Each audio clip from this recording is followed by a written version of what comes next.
Et on est parti pour la ronde 7 du tournoi de la Plagne. On joue aujourd'hui Rémi Degrave, qui est maître international, un jeune qui doit avoir 20 ans et qui est déjà 2428 Elo. On commence avec D4, D5, C4, C6, Gambit-Dame. Et vous allez voir que dans cette partie, on va révolutionner le Gambit-Dame. Je joue C3, il joue cavalier F6, je joue F3, il joue BD7. Et ici, j'ai une petite surprise pour Rémi. Je joue ici C prend D5, exactement le même coup que j'ai joué contre ce fameux grand maître qui a été suspecté de triche par Magnus Carlsen, et je joue fou F4. Et là, Rémi, contrairement à l'autre grand maître, il ne fait pas le choix de C6, il fait le choix de fou B4. Mais sur fou B4, je sais qu'on me l'a joué récemment, notamment au tournoi de République tchèque, donc je sais que les gens peuvent se préparer sur cette ligne, et donc j'ai préparé une nouveauté qui n'a jamais été jouée. Ici je joue E3, il joue KI E4, attaque 2 fois, le KI C3 qui est défendu une seule fois, et là je balance ma bombe A3. A3, je suis très fier de vous annoncer que ce coup est une nouveauté théorique, ça n'a jamais été joué dans les bases de données. C'est une création personnelle et un coup qui a l'air assez choquant. Rémi d'ailleurs était totalement choqué quand il a vu ce coup. Il est resté bouche bée, pourquoi ? Parce qu'on a l'impression qu'il y a juste ici une grosse gaffe de la part des blancs. Cavalier prend C3, B prend C3, fou prend C3. Et je perds ici une qualité, mais en fait le coup incroyable sur cavalier prend C3, c'est qu'il y a ici Dame B3 en fait. Et je vais récupérer soit le fou, soit le cavalier avec une position qui est pas mal du tout pour les blancs. Donc ici, Rémi commence à réfléchir beaucoup, et pourquoi ce coup est aussi incroyable? Parce qu'on pourrait se dire que les noirs gagnent tout simplement un pion, avec fou prend C3, B prend C3, cavalier prend C3, mais en fait c'est un sacrifice. Et après Dame C2, KE4, fou D3 par exemple, les pièces blanches sont extrêmement actives. Je mets une petite pièce sur le fait que ce coup A3 qui n'a jamais été joué va probablement être beaucoup joué à l'avenir, et on aura lancé le mouvement de ce coup A3 dans ce Gambit-Dame. Il joue ici fou prend C3 après une longue réflexion, B prend C3, mais ne capture finalement pas ici en C3 et joue G5. C'est encore ma préparation, fou E5, et ici il joue F6. Là ça sort de ma préparation. Ma préparation c'était plutôt petit roc qui est le meilleur coup de l'ordinateur. Et du coup il joue ici F6, donc je suis un petit peu livré à moi-même. Bon je me dis j'ai pas 36 000 cases, je vais aller en G3. Il joue H5, menace ici H4 et enfermer mon fou G3. Je joue H4 pour sauver mon fou, il prend, je prends. Il joue G4, cavalier D2 et il joue ici Dame E7 qui attaque ici le pion en E3. C'est très intéressant de voir que là, l'ordinateur qui est pas très fort de lead chess donne que c'est avantage noir. Mais la position sur un super ordi assez puissant, c'est gros avantage blanc. Donc c'est incroyable de voir la grosse différence d'évaluation, de compréhension entre deux logiciels qui sont pas un petit peu de la même époque. Et ici, c'est un moment critique. Là, j'ai du temps, j'ai 1h25 à la pendule, puisque c'est ma préparation. Rémi a beaucoup réfléchi, je crois qu'il doit avoir 1 heure à peu près. Il attaque ici le pion E3 et je me dis, bon, je pourrais le défendre avec roi F2, bien sûr. J'ai pas envie de jouer dame E2 parce que ça bloque le fou F1. Après, j'ai du mal à développer mes pièces. Mais je me dis, roi F2, le problème, c'est peut-être qu'il va jouer cavalier B6, jouer fou D7, grand roc. Et j'ai l'impression qu'avec mon roi en F2, je suis un petit peu bizarre. Donc j'ai un peu rejeté cette ligne. Et là, j'ai une idée incroyable. Je me dis, et pourquoi pas sacrifier le pion E3 à Julien? Je pense ici à fou D3. Lui, bien sûr, il doit absolument prendre le pion E3. Et ici, tout simplement, dame E2. Il doit manger madame et je prends. Et en fait, je commence à avoir cette position et je me dis, franchement, j'ai de très belles compensations.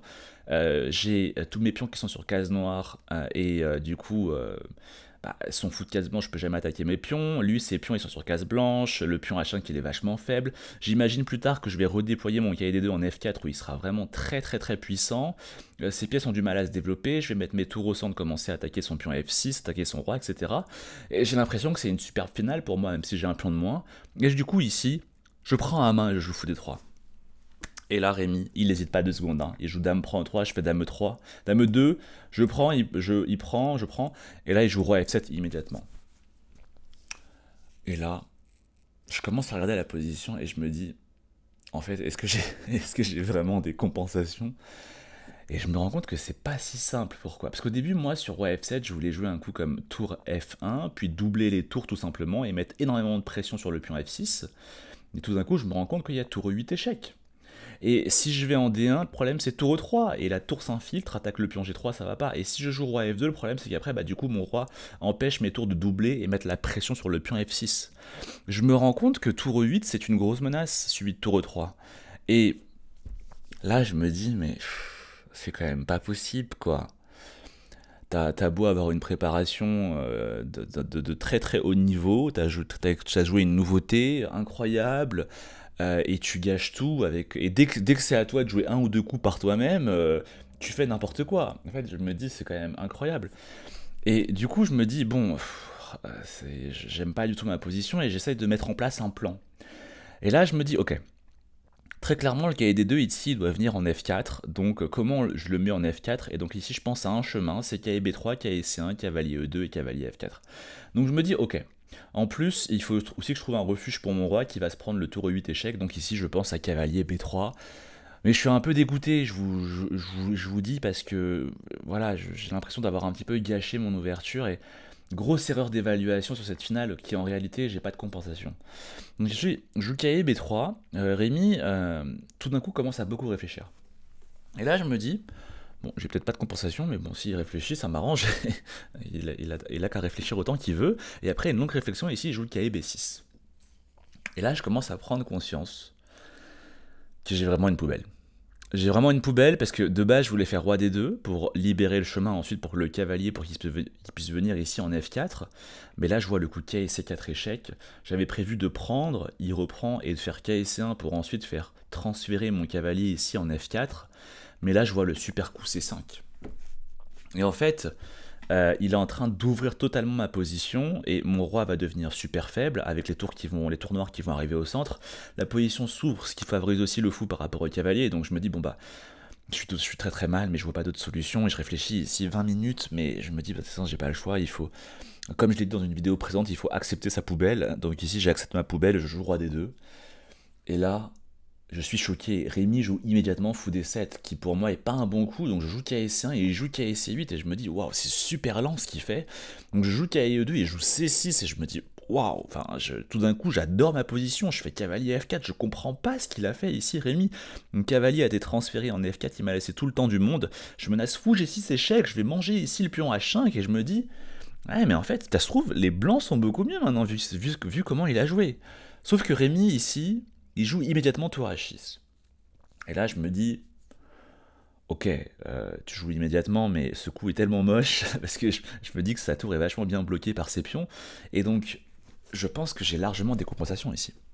Et là, je commence à devenir ambitieux. Un Julien foufou qui se réveille. Je me dis, bon, est-ce que j'active mes tours comme ça? Au début, je pense à activer mes tours, comme ça, par exemple, tour F1, mais je me dis qu'il y a D6, et finalement, j'ai un petit peu du mal à voir comment je progresse, sa tour qui va s'activer en E8, et finalement, j'ai du mal à avoir un plan. Donc je me dis, ok, peut-être qu'il faut y aller de façon beaucoup plus active. Ici, on est au 22e coup, il me reste 18 coups à jouer, j'ai plus beaucoup de temps à la pendule, hein, une quinzaine de minutes, tellement j'avais une poubelle qui était difficile à accepter. Et là, je me dis, ok, ces pièces, elles sont pas encore trop actives. Peut-être c'est le moment d'en profiter et d'ouvrir la position avant que ces pièces ne s'activent. Et ici, je pense à C4. Je me dis, ok, j'attaque énormément le pion D5 qui devrait prendre, je prends. Et ça commence ici à s'ouvrir sur le roi noir. Après, mes tours vont arriver au centre et je me dis, ok, j'ai des super compensations là pour le pion de moins. Donc je joue ici C4. Rémi prend en C4, fou prend C4 et il joue roi F8. Et là, ici, je me dis, bon, ok, peut-être qu'on met une tour au centre, ici, tour E1, etc. Mais je vois qu'il y a D6 qui attaque le fou devrait reculer, et j'ai l'impression quand même que j'ai un solide pion de moins, et je me dis, ok, en fait le problème c'est le fou D7, et je joue ici fou E6, en me disant, ok, je vais échanger ce fou, comme ça mon cavalier va rentrer ici en E6, il va être actif, mais là il prend, je prends, et je joue roi G8, et je commence immédiatement à regretter mon coup, parce que je me dis, stratégiquement, c'est quand même un peu bizarre ce que j'ai fait, parce que moi j'ai des pièces qui sont actives, je joue l'activité des pièces, en échange lui il a un plan de plus, donc en général quand on joue l'activité des pièces on va pas échanger les pièces, parce que finalement on va très souvent échanger des pièces actives contre des pièces passives. Et là je me rends compte que finalement je me rapproche de plus en plus d'une finale où j'ai juste un pion de moins sans aucune compensation. Donc je suis un peu dégoûté, j'essaye de continuer, KC7, j'attaque la tour ici en A8, il joue tour B8, tour AE1, j'active mes tours, KD6 et tour HF1. Mais là je me dis, quand même c'est pas si simple pour lui, je contrôle la case E8, il peut pas trop développer sa tour, si la tour il la met en D8 pour faire le biais avec mon roi, j'ai KE aussi, j'attaque la tour, s'il reste sur la colonne D, j'attaque à nouveau la tour, bref il peut pas rester sur la colonne D. Je me dis que sa tour H6, il a essayé du mal à l'activer. À chaque fois qu'il la bouge, le pion F6 devient faible. Il a du mal à actionner sa majorité parce que ses pièces ne sont pas actives pour supporter sa majorité. Et je me dis, j'ai quand même finalement de super compensations. Donc là, on est au 29e coup, il me reste 11 coups à jouer, avant qu'on me rajoute 30 minutes à la pendule. Et je me dis, on va se le faire, ce Rémi. On va se le faire, on va tenir bon. Et on va décrocher un résultat. J'en ai marre là de perdre contre les 2400. Et là, c'est le choc. Rémi prend sa main et joue F5. Et là, je me dis, non, mais t'es bête, je sais même pas comment j'ai pas pu voir le coup F5, parce que du coup, son cavalier est en E4, et finalement, il va fermer toutes les colonnes pour mes tours, et finalement, toutes ces pièces vont s'activer, et finalement, je suis très très mal. Et je me dis, dans cette partie, je vois rien du tout, c'est incroyable. Et je me dis, je sais pas, c'est peut-être la fatigue, c'est la ronde numéro 7, c'est un tournoi qui est très difficile, parce que, en fait, on a 2 matchs par jour, la plupart du temps, et comme une partie dure 5 heures, souvent avec mon style de jeu un peu positionnel, souvent quand c'est double ronde, j'en viens à jouer 10 heures par jour. Et du coup, je commence à me dire, allez, je vois plus rien, F5, cavalier E4 qui arrive. Je suis un peu abattu, je me dis, bon, ok, il faut éviter ici cavalier E4 échec, donc je joue roi D3. Et là, Rémi joue immédiatement roi F7. Et là, je me dis, oh, en plus j'ai oublié que le K7 il est enfermé. Il joue roi F7 parce qu'il contrôle toutes les cases de fuite ici de mon cavalier. Et finalement, mon K7 ici, il est quasiment enfermé. Je vais me prendre ici tour C8 et le cavalier risque d'être enfermé. Donc là, je me dis, ok, bon, j'ai pas le choix. Je devrais jouer quelque chose comme D5 pour ensuite cavalier E6. Comme ça, mon pion va défendre le cavalier E6. Et je vais pas perdre de pièces comme ça. Mais tout d'un coup, pendant que je réfléchis à D5, je vois que Rémi a l'air préoccupé. Il réfléchit aussi beaucoup, et je commence à me dire peut-être que la position n'est pas si simple. Et finalement, du coup, je joue D5, il joue tour C8 pour manger mon cavalier, je joue cavalier E6, il joue C prend D5. Et ici, j'ai 2 pions de moins, mais je vois que Rémi il a l'air préoccupé. Et je me dis, s'il est préoccupé, c'est sûrement qu'il y a une ligne qui l'embête. Du coup, je joue cavalier G5, roi F8 et tour E5. Et je me rends compte que sa position, elle est pas si simple quand même. Il a 2 pions de plus, mais ses pièces sont extrêmement passives. Je vais récupérer le pion D5, et je commence à me dire, ok Julien, accroche-toi, parce qu'il y a l'opportunité de faire un match nul là. Ok, il a 2 pions de plus, mais tes pièces sont très actives. D'ailleurs, vous le voyez, 2 pions de plus, mais c'est que un petit avantage pour les noirs. Donc il y a vraiment moyen de s'en sortir, j'essaie de me motiver là dans cette partie. Sauf que là, Rémi il joue tour C4. Et là, je me dis, ah mince, en fait, quand je vais manger ici en D5, il va jouer tour A4 et il va manger le pion A3. Et avec ces 2 pions passés liés, c'est sûr qu'il va remporter la partie. Je suis dégoûté là. Et on est au 35e coup. Il me reste plus que quelques minutes avant qu'on rajoute 30 minutes à la pendule au 40e. Mais là, je me dis, attends, c'est peut-être pas la fin du monde. Si tu manges en D5, il fait tour A4, et peut-être que tu peux juste défendre avec tour A1. Ça a l'air super passif, ça donne pas du tout envie d'être joué. Mais je me dis, au final, t'as un pion de moins, mais la tour H6 elle est super débile, elle est bloquée par le cavalier D6, dès que le cavalier D6 il bouge, le pion F5 il tombe, ces pions là ils ont du mal à s'activer parce que mes pièces sont plus actives à l'aile dame que les siennes, et donc je me dis en fait cette position, ça se trouve elle est totalement égale pour l'ordinateur. Et donc je garde espoir, et si je joue tour A1, au 36e coup, et je vois que Rémi souvent il souffle un petit peu, ou il est un peu agacé, enfin bref, on sent qu'il voudrait mettre un terme à la partie, mais qu'il n'arrive pas à le faire, parce que sa position n'est pas si simple en réalité.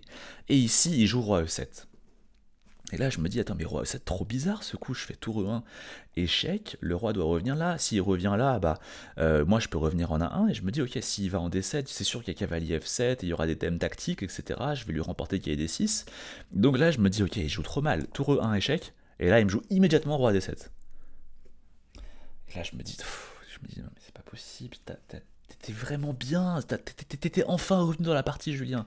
Et là je me dis, ah KIF7 en fait, il prend en A3 intermédiaire, et puis après il joue tour F6, en fait je suis juste totalement perdant, j'ai totalement déliré, c'est pas parce que je fais un clouage que ça y est, je vais lui remporter le cavalier D6. Et du coup, je suis obligé de revenir passivement en A1 pour défendre le pion A3, bref j'ai perdu 2 temps, vous imaginez. Et à la place, j'arrive pas à oublier ce que j'aurais pu faire à la place de tour 1, j'aurais pu faire roi C3 puis roi B3, comme ça mon roi vient défendre le pion A3, ça libère la tour A1 pour devenir plus active, et cette position elle est tout sauf claire. Ah là là, et je me rends compte que contre l'Indien à la ronde 4 c'était un peu pareil.